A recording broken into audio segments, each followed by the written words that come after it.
I mean, as far as races go, the Ethereals are probably one of the biggest fan favorites, right? They've always been requested to be played back since Burning Crusade. When we saw them in Netherstorm all over the place. Everybody wanted to be an Ethereal. Well, new data mining. WoW's next playable race. Could we get playable Ethereals before we get Tuskar? Oh my god. Oh my god. The furries are going to lose their minds. But here it is. Let's see what Bellular has to say about all the new Ethereal stuff being put into the game. Take a look at these. These are ethereal models that have been data mined for patch 11.1. Now, all signs do point to a major ethereal patch in the future, but for some reason, it's patch 11.1 that has added in these models. And taking a look through everything that's been data mined, these do look like customizable humanoid character models, not the sort of bespoke, like kind of baked-in style models By the way, we've seen before. I mean, nobody else has said this yet, but I keep seeing it every time I see one of these models. Is it me? Or do these ethereal models look like a stretched out goblin model?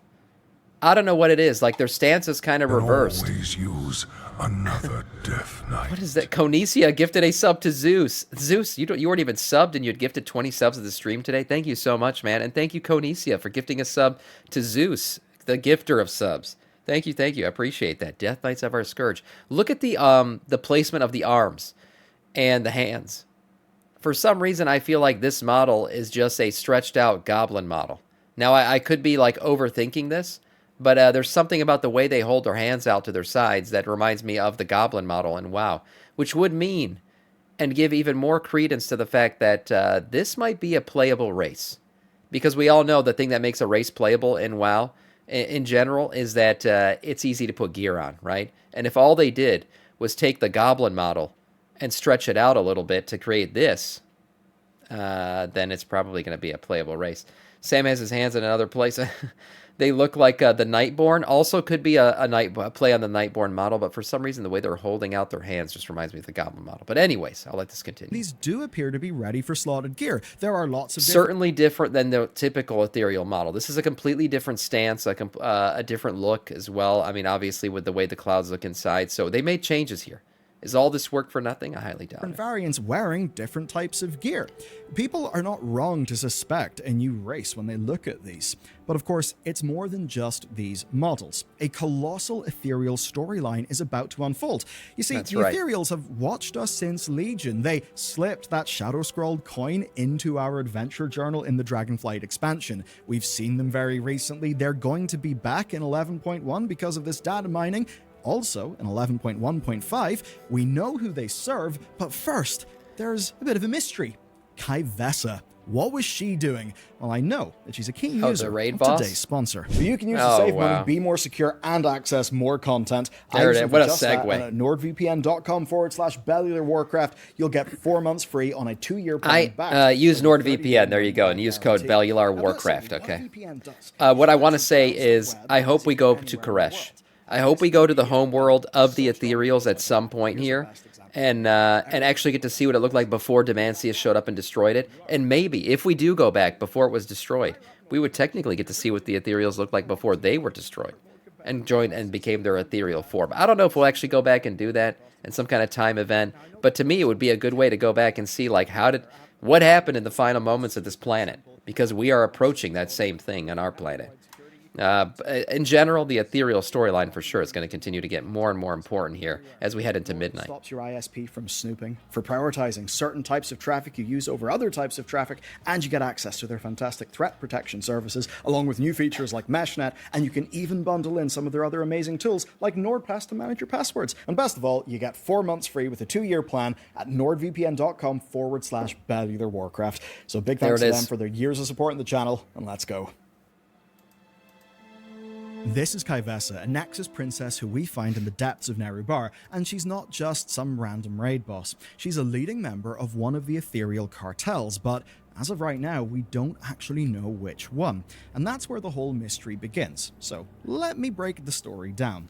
Number 1, Ky'veza recently appeared in Ansarak's court, and when she did, she established herself as a key advisor, but rumors spread about the place that she had dark intentions. And if we continue reading through her dungeon journal, we see abilities that are just a little bit suspicious. As an example, one called Assassination, and a little bit more revealing, one called Queen's Bane.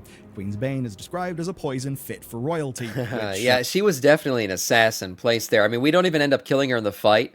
And she essentially kind of like brushes us off and kind of reveals the fact that she was there as a spy, and now she's going to go back to wherever she came from.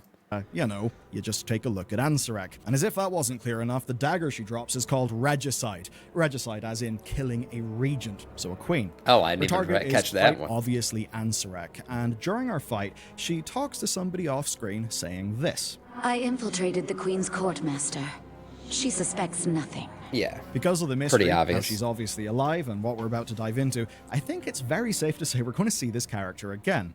But okay, you're probably wondering, who was she paid by? Who was she working to? Yeah, who's she working for? We know that Xal'atath only saw Queen Ansarak as a tool to further her own ends. And Zal says that her only regret is that Ansarak didn't last just a little bit longer. Now, this is a little easy to get muddled up because of how it's told in-game, but canonically, the events of Nerubar Palace took place before the end of the max level campaign, which is where Xal'atath almost drains Beledar. So this scene technically happens after we've already killed Queen Ansarak? I actually didn't know that. So this whole destruction of the disc, and well, I guess that does make sense, because I think she's there doing her thing with the disc already after we kill Queen Ansarak. So yeah, this timeline does make sense. I just didn't, for some reason, my brain didn't put it together that this happens after. Man, look at that pause on Zal. I'm going to have to screenshot this for later. Hold on. Just grab this real quick. All right, nothing to see here. If had lasted just a little bit longer, we would have had a far harder time stopping Xal'atath, which would have been good for Zal, which is why Zal wishes Ansarak lasted just a little bit longer. So the most simple theory here is that Ky'veza is working for Xal'atath. That makes sense because we see loads of other Ethereals working for Xal'atath. Sure does. And perhaps Ky'veza is there as some sort of insurance policy to take out the Queen if she gets a little bit too big for her boots. But there's something that very, very few people have noticed, and it's this. This is the treacherous transmitter, right? And it's a trinket. Right. It says that it gives you instructions from the Twisting Nether, and when you're using the trinket, basically, that's what you get. You get instructions like following this little purple disc, and if you do that, you get a stat buff. But that's not all that this trinket does. This trinket has got a second secret function that spawns an assassin who will try to kill you, and its name, Ethereal Void Reaper. There's actually a lot to unpack. Oh, damn. What?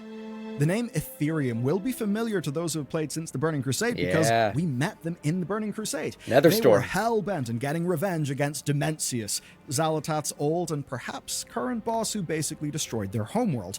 But they went way, way too far. Their leader, this guy Nexus King Salhadar, tried to use the Void against the Void, and in doing so, he completely messed up and he fucked it up. Yeah, he died from that. So yeah, using the Void against the Void has been tried since freaking BC, and has not gone well. So basically, when we're watching all this shit go down right now, and all this new Void magic shit, and we're trying to use the Void, I mean, who else is doing that right now? We literally have a Windrunner sister, Illyria, who's freaking trying to do the same thing. So will she meet her demise at the end of trying to use the Void to defeat the Void? We'll have to see. But she's training, supposedly, to not have her death meet, her end be the same as this Ethereal's was. I haven't played since the beginning of the expansion. Is this new stuff? Is it worth coming back? Yeah, this is. This is all stuff that's going to be coming out in 11.1. Up to you if you want to come back. I think 11.1 looks promising. I do. I think it looks like a fun patch, and it's going to bring, a new raid, new season of Mythic Plus, a bunch of new things, new zone, and these new Ethereal models have been popping up. Now, whether these Ethereal models are going to be part of this patch coming up, we don't know yet. They're currently being data mined. Could be for something later on, but all in all, it looks like Ethereals are about to become way more important. This, though, meant there was a power vacuum. It all blew a hole in Ethereal politics, and that led to much of the Ethereal leadership falling to the Void. When they did, they formed a group called the Shadow Guard.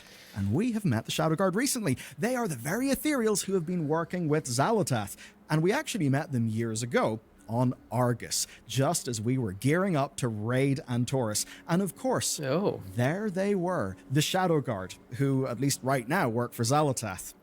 Who was in the hand of the priest during Legion? Xal'atath, when she was in her blade, Right. when she was watching Illyria. So I truly have to wonder, was Xal'atath still working with the Void when we were on Argus?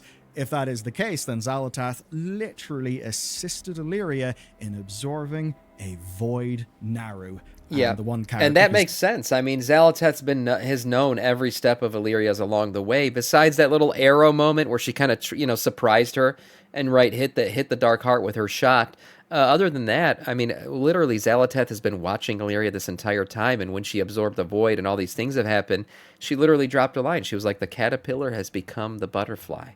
Like, she's excited to watch Illyria advance in her skills with the Void, and she's letting it happen because it's probably part of her plan. Xal'atath plans to manipulate, of course, is Illyria. Pretty cool connection. Anyway, when we were there, we met one of these guys. He was called Saprish, and he held the title Ethereum Lord of the Shadow Guard. So with that in mind, it seems that the Ethereum basically fell to Void and that the Shadow Guard are a sect of them, or something like that. They do appear to Interesting. be one group. Now, this trinket is also a bit strange in its name. It's called the Treacherous Transmitter, and that does make me think. It's always possible that the assassin was meant for its original wielder. Could there be a bit of intrigue of politics here where somebody was trying to assassinate Ky'veza? That would be cool, but honestly, let's just keep it simple for now, and let's just assume that Ky'veza left that trinket for us, knowing it could track us, and therefore knowing that the assassins could have a go at us. But that's what's already Probably the happened. more likely. We don't know exactly what patch 11.1 will hold, but patch 11.1.5 will bring more, and it's got a fascinating connection. Ooh, we're about to In meet patch more. Okay. 11.1.5, which is called Nightfall, we're going to return to an overlooked ethereal plotline. This is one that Yes. so few players know about. I've So at mentioned the end of this battle- already so many times, by the way, but the whole plot line with the Stormwind version of the horrific visions was Illyria falls to the Void, right? She kills Terrellian. She takes her son with her into this Void portal. She basically completely annihilates Stormwind, and she's the leader of that entire invasion of the Void. Probably a version of the future that Xal'atath wants to see realized, right? She wants to use Illyria as one of her weapons, and that whole horrific vision is that future coming to fruition. for Azeroth. N'Zoth took his shot and he manifested these horrific visions around the world. If we didn't stop him, these visions would have taken root and plunged Azeroth into a big old Yep, right here. nightmarescape, right? So what we did is we got this cloak from Rathian. It was equipped to hold back the madness, and we would charge into these horrific visions, which are going to be returning as a game feature. Now, back excited then for when we that. went into the horrific visions, we found an Ethereal. We found this guy. He's called Zarhal. Now, we have no idea which I cartel don't this remember guy him. worked to. We don't really know what he wants or what he's doing in a grander sense. But we do know that he's a trader, that he was seeking odd crystals that were in fact of N'Zoth's essence.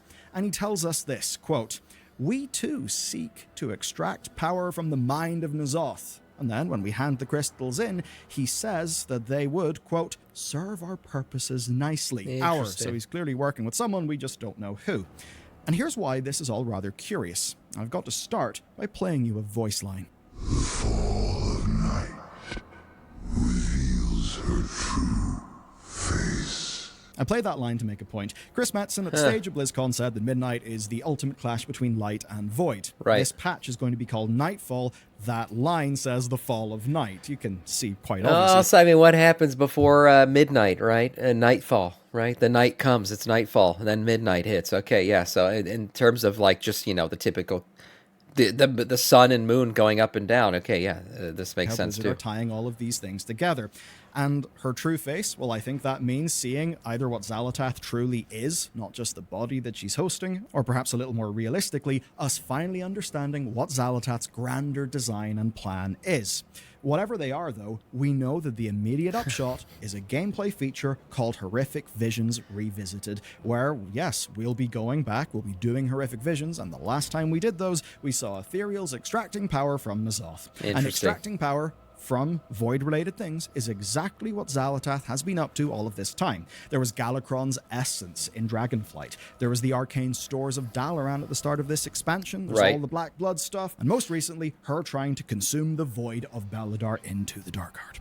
But Before being driven back into the shadows by Illyria in that cinematic, Xal'atath tells us that the power of the old gods was now hers. Horrific visions were created by the power of N'Zoth's mind, so therefore seems rather fitting that horrific visions are returning as a game feature. Sure. When they do, I think we're going to learn so much more about Xal'atath, and I have to imagine Blizzard will pay off that ethereal connection that only a few of us noticed all the way back in BFA. So, by now you probably see why these ethereals can be bad news. Yep. Let me explain how it all fits together. Okay, put it together for us, Bill. Let's To see. put it all simply then, our new ethereal models are from the Shadow Guard. The Shadow Guard are a group whose brains have been cooked by the Void. Their motivations are very straightforward. They're working with Xal'atath, as we saw at the end of Dragonflight's epilogue. There, Okay. they were basically in a storyline that revealed something absolutely huge, and here's what that is. So, to set the scene, it's the end of Dragonflight. The Radiant Song begins. Locust Walker, who is Illyria's mentor, realizes what this Radiant Song is, and he realizes it's really terrible news. That's because before the Void God Dimensius manifested and consumed his homeworld, Right. Koresh also began to sing. So Locust Walker thinks, oh dear, the last time I heard this, things really did go quite bad. The Ethereals ignored that warning and they paid the price. They Right. acted too late, but they were able to leverage their mastery of the arcane to erect these giant city-spanning shields, which did solve the Void problem, but it created another one. All of those arcane energies ravaged their bodies, and as a race, Ethereals were only able to keep a physical form by inscribing their souls onto bandages, which is why they look the way that Such they a cool look. backstory. As a people, they swore revenge, but as we saw in the Burning Crusade and onward, many of them since fell to the Void, which does make sense. The more desperate you are, well, then the more alluring the empty solutions the Void offers you will seem. And it's these Void Fallen ones called the Shadow Guard who are our villains. We saw them on Argus during the Legion expansion, and again in Dragonflight's epilogue, where they aided Xal'atath's psychological war on Illyria, and then at the gates of Ulduar tried to break in and steal artifacts. Right. Of course, old god-related artifacts, because that was Yogg-Saron's prison. Of course, Yeah. So, I mean, all this old god-related stuff, obviously, the N'Zoth, I mean, they've always been collecting old god parts for God knows what. We're not exactly sure. The collection of N'Zothian stuff in the what's it called? The Visions of N'Zoth. We've seen them try to break into Ulduar. Like, they've clearly been collecting old god stuff for a reason. Now, have they been collecting them for Xal'atath this entire time? Or have they been collecting them for their own means? I guess he said the current group of these new models are in fact working with Xal'atath. So we know that, but we also know there are ones that are working against her, right? With Locust Walker. So we'll have to see, which side ends up. Well, obviously we're on one side. It's the side against Xal'atath, but and those would be the ones that become playable. But are both sides interested in the old god parts? That's the thing I'm interested in. of course, we did manage to stop them doing that. But now we see that they are getting new models, and because of that, it's clear that they will be back. Why else would Blizzard make the models? But you're probably wondering, these are all evil. We're not going to be playing as a bad guy. That's what I was just What saying. Gives? Literally Well, bantering the good news about. is there are a few friendly ones left. Yeah. My mind So went far, to we've where his covered two video was ethereal going. groups. One, the Ethereum, and then the Shadow Guard, which may actually be one and the same now that they've all kind of fallen to void. But there's two other groups to know about, the Consortium and the Protectorate. So the former are a cartel of traders, and you'll probably know them quite well, be it from the Ecodomes and Netherstorm, or the transmogrification providers that you see all across Azeroth. Oh, those guys. As for the Protectorate, well, we've seen far less of them in-game, but we do know they're on our side. So they were there in the Burning Crusade, and they saw the danger in the Ethereum's blind pursuit of vengeance, and quite obviously, they were proven right. And so as Right. far as we can tell, the Protectorate are basically the, final bastion of pre-Fall Koreshi culture. So if we're to work with a group of Ethereals who are decently well put together and official, and are friendly, I have to imagine it will be them. And as for when... Either way, Makes I'm going to sense. say soon. Patch 11.1.5 Nightfall will quite clearly establish the main threat of the Midnight expansion. The names just make a lot of sense, but so too does the timing. As an example, patch 10.1.5 Fractures in Time set up Xal'atath and Iridikron, which quite obviously It's set true. up what's going on in the War Within. Yeah, it seems like the 0.1, 0.5 patch is usually the one that starts to kick off the beginning of the story of the next expansion. So yeah, his logic does Now, follow loads here. of people thought that Koresh would be the War Within's final patch, perhaps a little bit like how Argus was the final patch of the I Legion wish, expansion. man. But that would wish. completely leave out the Haranir. And we know the Yeah. Haranir are important. They were there in I mean, damn it, really? Am I not going to get to go to Koresh because we got to deal with these fucking Avatarian troll chicks? Ugh, damn it, man. Why, Blizzard?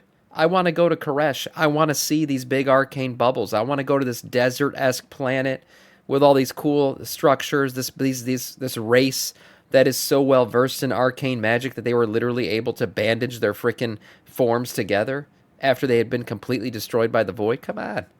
I gotta go see Avatar instead. like cinematic trailer. Shit. So everybody expects the Haranir to be an allied race. They certainly look like they could be one. can do both, And Sam. I hope so. The whole plotline they are most connected to, that of the Black Blood, is not resolved yet. I don't even think it's going to be fully resolved in patch 11.1, though 11.1 is set. That's for another exploring race the that's form- going to be playable. I can't imagine these guys not becoming playable. This is even easier than the Ethereals because it's literally just the Night Elf models. I mean, they don't have to do any work to make these guys playable. So, could we get 2 playable races in one expansion? I don't know. Or will the Ethereals be like a pre-order race for Midnight? That could be a thing. of a new delve. So here's what I expect. I mean, I just imagine spitballing here: player housing and a playable Ethereals as if you pre-order Midnight. I mean, record level pre-orders there. Within Easy. will end Easy on win. a Haranir-centric patch. It will likely go to what players are calling the Root Lands. I then think that Midnight patch 12.1 will take us to Koresh, because if you look at the modern World of Warcraft expansion cycle, it does seem that the more ambitious patch that takes you to a very new place does seem to be the first major patch, not the final one. So I think 12.1 will take us to Koresh. I think that's where we'll probably unlock some playable Right. Ethereals. And I'm really looking forward to it. I love science fiction. I've always loved the Ethereals in World of Warcraft. We But of have course, a realm probably to destroy. Quest Mix, thank you for the follow. Welcome to our Scourge. we missed loads of that juicy Haranir story, and it really is quite cool and intricately put together, even with details in Chronicle Volume 1. So if you want to catch up with all of that and enjoy what's coming next more, well, this video next will get you up to speed. Yeah, that's fine. I mean, look, the Haranir, the Horanir, whatever you want to call them, they're cool. They're all right, but I mean, they don't hold a fucking candle to the Ethereals. I mean, the Ethereals are just next level badass that we've always wanted to see. So, will they be playable? If I had to put money on it with all that work they put into those new models, I would say yes. They will eventually be playable, but it might not be in this expansion. Might be a pre-order Midnight or a Midnight thing. We'll have to wait and see. Will we go to Koresh? Oh, I sure hope so, man. I sure hope so. Nice video from Bellular.